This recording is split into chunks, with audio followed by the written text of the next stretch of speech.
কুফরি কালামে বিশ্বাস করলে কি হয়?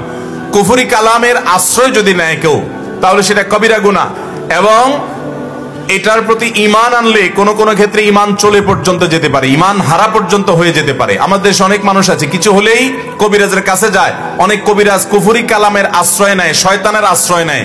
এরকম আছে না নাই? অনেক সময় শয়তানই আপনাকে ডিস্টার্ব করে, ব্ল্যাক ম্যাজিক হয় শয়তানের মাধ্যমে। আপনার শয়তান আক্রমণ করে, জিনগ্রস্ত করে কোনো মানুষকে, এরপরে শয়তান চায় যে আক্রমণ করলাম যাতে আমার দলে চলে আসে।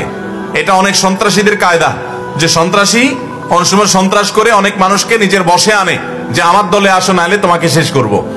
ঠিক একইভাবে ব্ল্যাক ম্যাজিক, কালো জাদু এবং দুষ্ট জিনের উপদ্রব দিয়ে শয়তান নানা মানুষকে তার দলে বিড়ায়। খবরদার, আমাদের যদি কোনো অসুবিধা হয় আমরা কোরআন থেকে শেফা গ্রহণ করব। কোত্থেকে শেফা নেব? ইনশাআল্লাহ। আল্লাহ বলেছেন কোরআনে, ওয়ানুনাজ্জিলু মিনাল কোরআনে মা হুয়া শিফাউন ওয়া রাহমাতুল লিল মুমিনিন। ঈমানদারদের জন্য শেফা হয় এমন কোরআন আমি নাজিল করেছি। এটা রুহেরও শেফা, আবার শরীরেরও শেফা। অতএব কোরআন থেকে শেফা নেবেন। আপনি কারোর কাছ থেকে যাওয়ার প্রয়োজন নাই, নিজে নিজে সূরা ফাতিহা পড়ে ফু দেন। আর যদি কোনো নেককারকে দিয়ে করাতে পারেন আরো ভালো, তাহলে সেক্ষেত্রে আপনার শেফা হবে সেটি। অন্যান্য সূরাগুলো শেফা, বিভিন্ন আয়াতে শেফা আছে, সেগুলো পড়তে পারেন। অতএব কোন কুফরি কালাম করে এরকম কোন মানুষের কাছে যাওয়া জায়েজ হবে। কারা কুফরি কালাম করে বুঝবেন কিভাবে? প্রথম কথা হলো, ওই লোক ব্যক্তিগতভাবে ৫ ওয়াক্ত সালাত আদায় করেন কিনা, তার ভিতরে ঈমান আছে কিনা, শিরক সম্পর্কে সাবধান কিনা, বেদাত সম্পর্কে সাবধান কিনা। এরকম মানুষ হলে তার কাছ থেকে আপনি ঝাড়ফুঁক নিতে পারেন।